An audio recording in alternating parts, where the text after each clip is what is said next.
Bonjour, voici la vidéo que je consacre aux différentes manières de rapporter le discours d'autrui, c'est-à-dire les paroles de quelqu'un d'autre.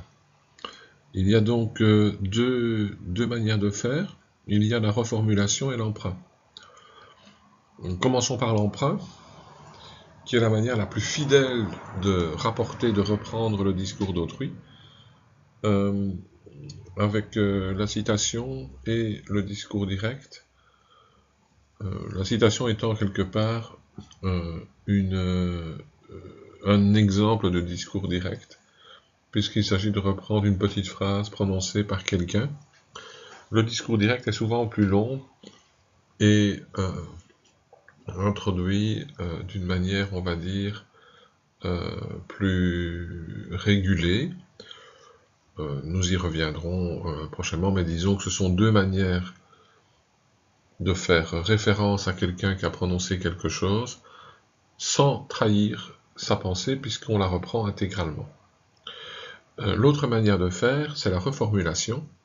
Et là, vous avez trois manières de faire, c'est-à-dire de reformuler le discours d'autrui en le rendant plus ou moins fidèlement.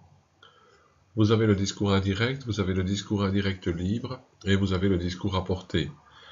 Chacun de ces discours présente des procédés d'intégration particuliers.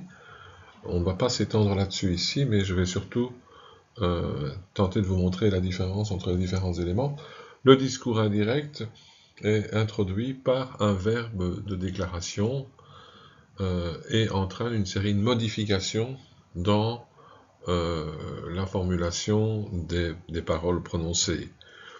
Par exemple, si l'émetteur a dit mieux vaut prévenir que guérir, ben le discours indirect dira il a dit qu'il valait mieux prévenir que guérir. Vous voyez, il y a des mots introducteurs, il y a une transformation des temps, etc., qui monopolisent l'énergie de l'émetteur.